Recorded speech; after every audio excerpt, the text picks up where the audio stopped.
Hey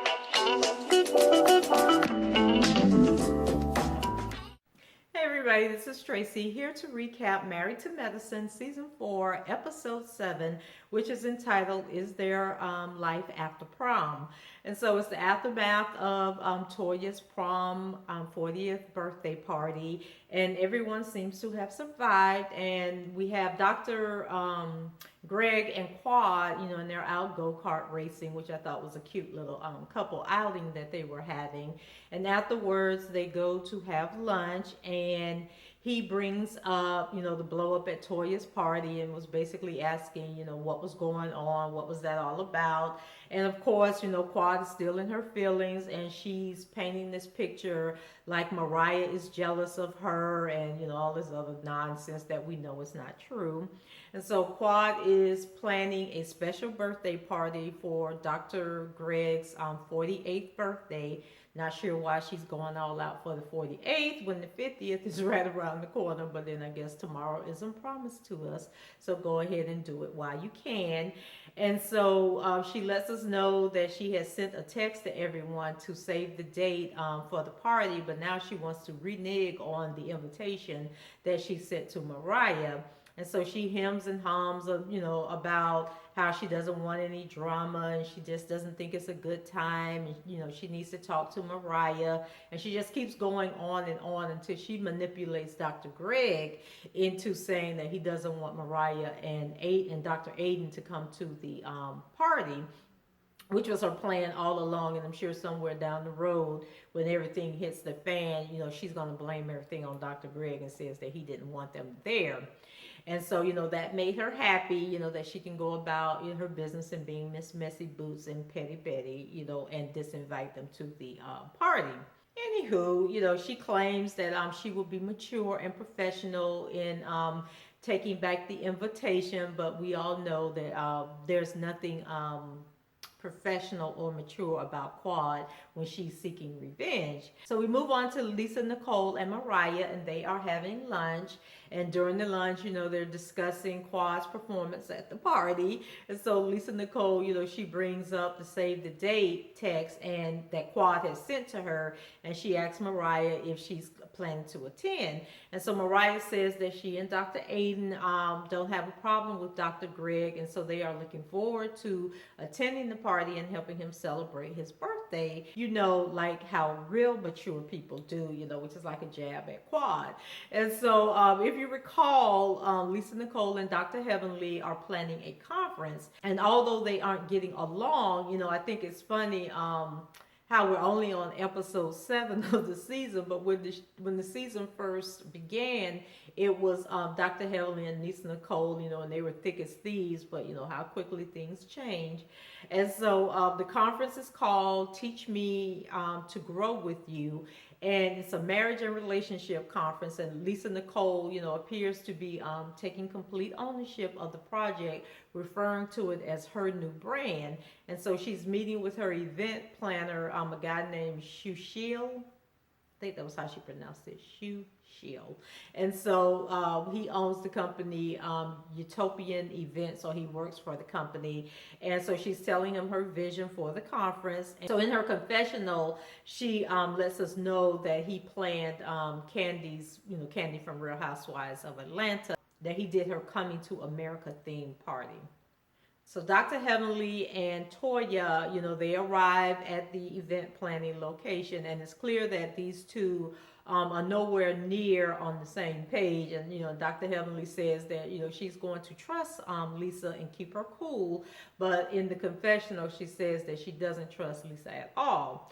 And so the two get to arguing and throwing jabs at each other like soon as they get into the place. And Dr. Heavenly says that she believes that dealing with Lisa is a test, and that she keeps failing the test, and that's why she can't get better in how she deals with other people. Everybody sits down to see what Shashil has planned, and Dr. Heavenly is immediately concerned that Lisa is about to blow their $7,000 budget with the backdrop alone. And so Lisa's going on and on how the backdrop from, I guess, which is behind the table that the panel will be sitting at, is the most important thing, because when people walk in the room, their eyes immediately go to that. And I guess it doesn't really matter what's going on in the room, but whatever is going on that backdrop is going to set the tone for how people see the event. And so, she assures Dr. Heavenly that she has it under control and that they will come in under budget. And then Lisa Nicole, lets Dr. Heavenly know that Shashil works with all types of budgets, and he quickly lets them know that he works with much bigger budgets. And so I guess he's giving Lisa Nicole, the good friend hookup because he's done other events for her.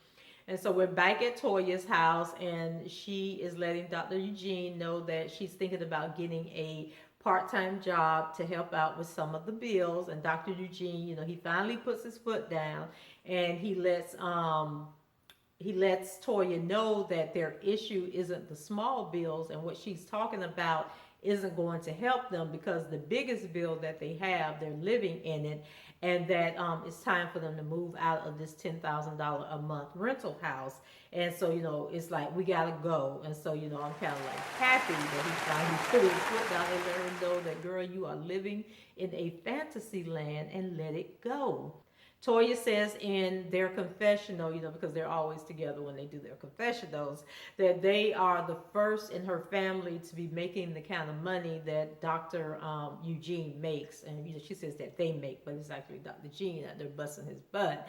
And so she says that because, I guess they come from humble beginnings, that there was never anybody there to teach them how to handle their finances, which I think is a good point that she's making. So hopefully that she will set the precedence, and then when her sons come up, that they will teach them how to be financially responsible. But at the current moment, she's not doing that because she doesn't want to move out of that house. And so what she's really teaching her boys at this point is that materialism and image is more important than actually being able to pay your bills every month.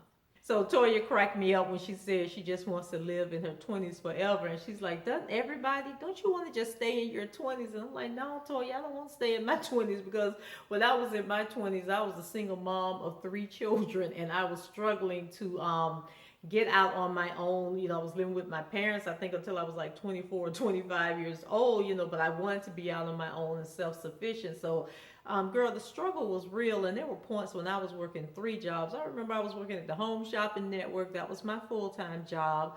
I was working at Subway Sandwich Shop part-time in the evenings, and I was working at a nursing home on the weekends. So no, girl, I'm not trying to go back to my 20s at all. So then here goes Dr. Jackie and Simone, and once again they're meeting at this picnic table that's like in the middle of a parking lot. I don't know if it's at the hospital, if it's where Dr. Jackie and Dr. Simone's medical practice is, but they just always seem to meet up for lunch at this it's like in the middle of the parking lot. That's the only way I can put it. And so Dr. Simone is opening up about, the loss of her dad. And she, says that she's feeling guilty, or perhaps she's just embarrassed by the fact that her dad, he died, he was homeless, and he was found in this abandoned house. And so she thinks back to when he last called and he was looking for money, and she told him no. And I'm glad she brought that up because I thought it was me that was thinking that the last time, her dad was the focus on the show, she basically wanted nothing to do with him, and she, was tired of him and his drinking, and she wasn't going to give him money, and she didn't want him, around her kids, because she thought that was a bad influence. So she kind of brought all that full circle, and so I think it's just her pride that she doesn't want people to look down on her because she didn't help her dad. But Dr. Jackie, helps her to understand that, at the time she told him no, it was when they were going through that financial crisis where they had, I think it was a couple of the doctors on the show, and they had invested in this, it was some kind of software. I think that it was like a healthcare information software thing that they were trying to do. I'm not really sure, but anyway, it failed and they all lost a bunch of money. And so Dr. Jackie was telling her that she really didn't have the money to give, and that she also has to consider the lifestyle that her dad was living, and that he had, the mental illness issues that caused him, to be an alcoholic and live on the streets, and that she shouldn't take any blame at all, any blame whatsoever, for how things ended up for her dad. And so not sure I agree with that, Dr. Jackie, but if that's, it's going to make y'all feel better about the situation, then let's roll with it. We're back over at Toya's house, and Janisse, shows up in a limousine to take Toya house hunting. So I guess this is the VIP house shopping treatment that she's offering to Toya. Not sure if people do this in real life, but it seemed kind of cute. Get in the limo, drink champagne, and go look at houses. And so Janisse found some homes that closely matched Toya's criteria. And the places she shows Toya are cute, but Toya doesn't realize that she can't have all of the items on her wish list and stay within budget.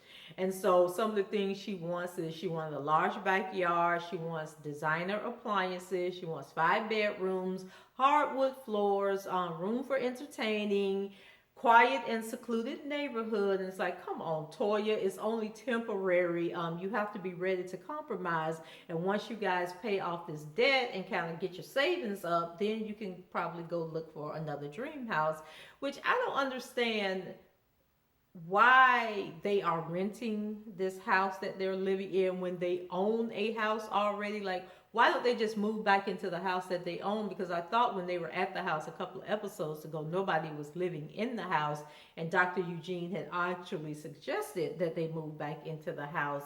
And then the other thing that had me a little confused was that suit that Janisse had on.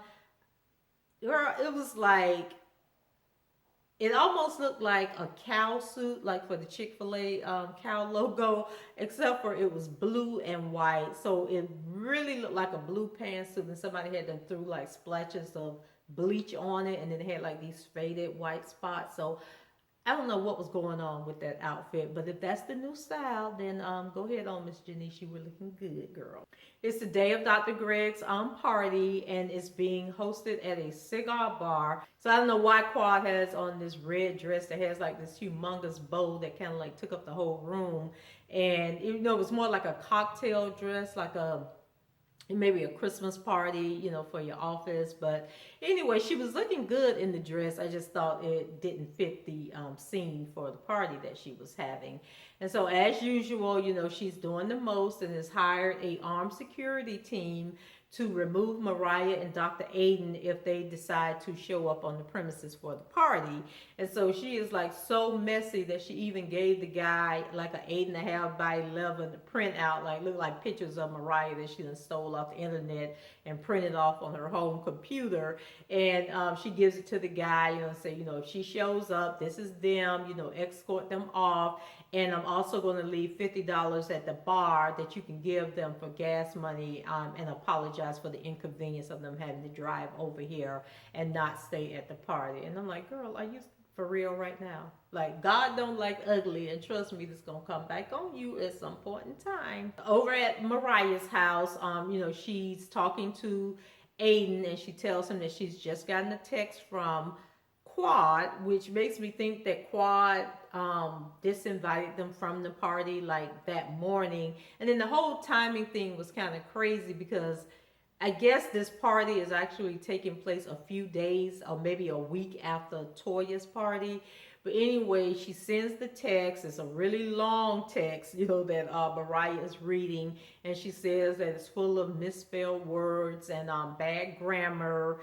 And basically, Quad is saying that if they decide not to come to the party, everybody would understand. And that she really suggests that they don't. But at no point did she ever say, don't come to the party, that you're not invited to the party. She's just rambling on, trying to be all theatrical like she normally is. And so after she reads the text message, we learned that Greg has never contacted Dr. Aiden to let him know what's going on and that Quad's throwing the party, but he thinks it's best for them not to come. And I'm thinking, like, if y'all are friends, like, I could see Quad treating Mariah that way because they're petty like that. But if Greg is a mature man and Aiden is really his friend, he would have called Aiden and told Aiden what was going on and said, hey, guy, we'll do something later when the ladies make up, but I think it's best that you don't come to the party. So the two decide to go to the party anyway, which I wouldn't have done, but this is for reality TV and we need to keep the drama coming. So we're back at the party, and Quad sends the men to a barbershop to get groomed and a little extra attention, before they actually come to the cigar bar. And so the setup was really nice, for what she was doing. It was like they had the barbers and they were all dressed in black and white. And then they had these attendants who were females who were dressed in like these little short black tuxedo outfits. And I thought that was good, but otherwise, unless there was something going on with the editing, it just seemed like a really waste of time, because I'm thinking that, the barbers are going to be, doing the guys' facials and their haircuts and everything, and that the ladies were going to be like serving them drinks and, maybe giving them some manicures or something like that. But no, that wasn't really going on. And then kind of towards the end of the evening, this one chick walks in and she's like walking like the Gestapo or something, and she goes to the door and then she comes back, and then just randomly out of nowhere she drops down and does a split and then start kind of like rolling around, flexing her butt muscles.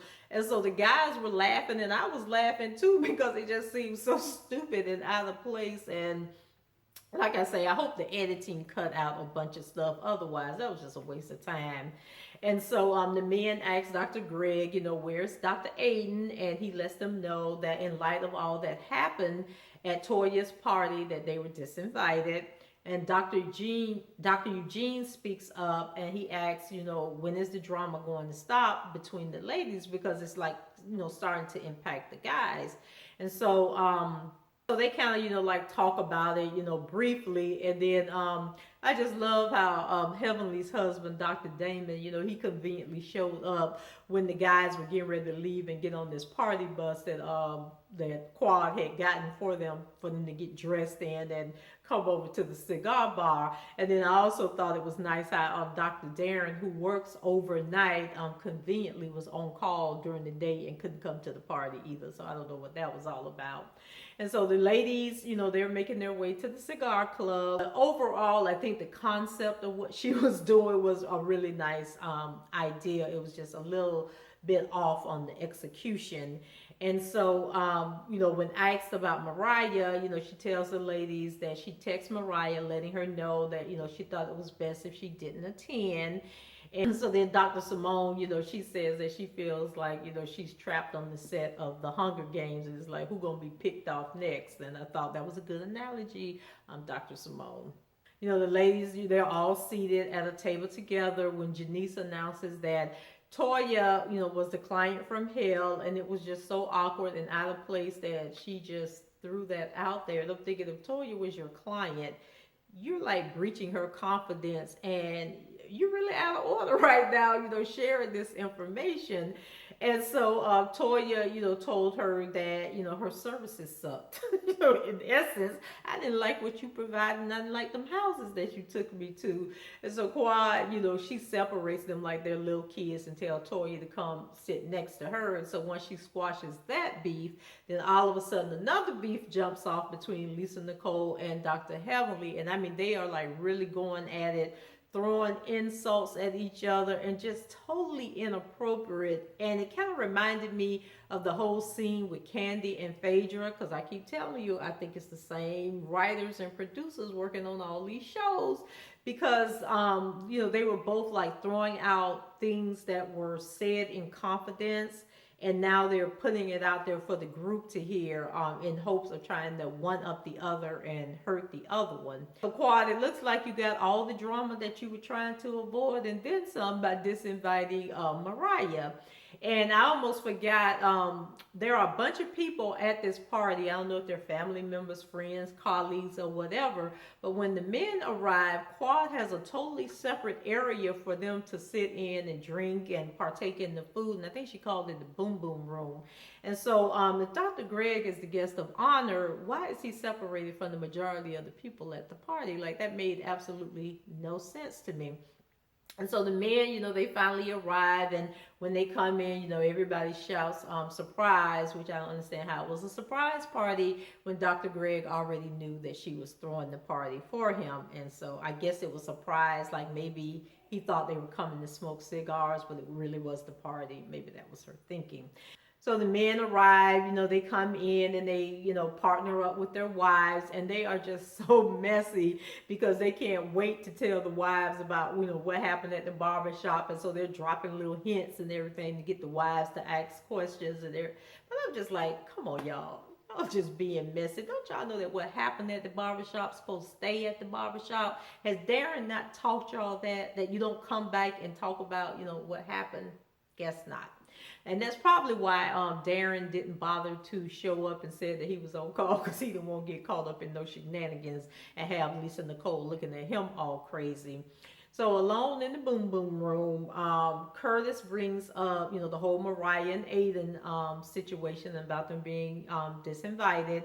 And so outside, Mariah and Dr. Aiden are actually arriving at the party. And the security guard, he comes and he greets them and tells them that they can't come into the party, and lets them know that they have to leave the property immediately. And then he also tells them that Quad had left the $50 for them. And so they're like, what the hell? And Dr. Aiden was like, well, Greg's my friend, and I really just wanted to bring him his birthday gift. But then Mariah's like, no, let's just get in the car and leave. And I am so happy that they took the high road and didn't give Quad the scene that she was hoping for. And I just thought that was really big of them. Like, they shouldn't have came, but when that happened, I'm glad they just got in the car and left. So to be honest with you guys, after that scene with Mariah and Aiden, being told that they had to leave the party, I was so over with the episode that I didn't even care what else happened in the last 5 minutes. So what do you all think, about Quad and how she treated Mariah?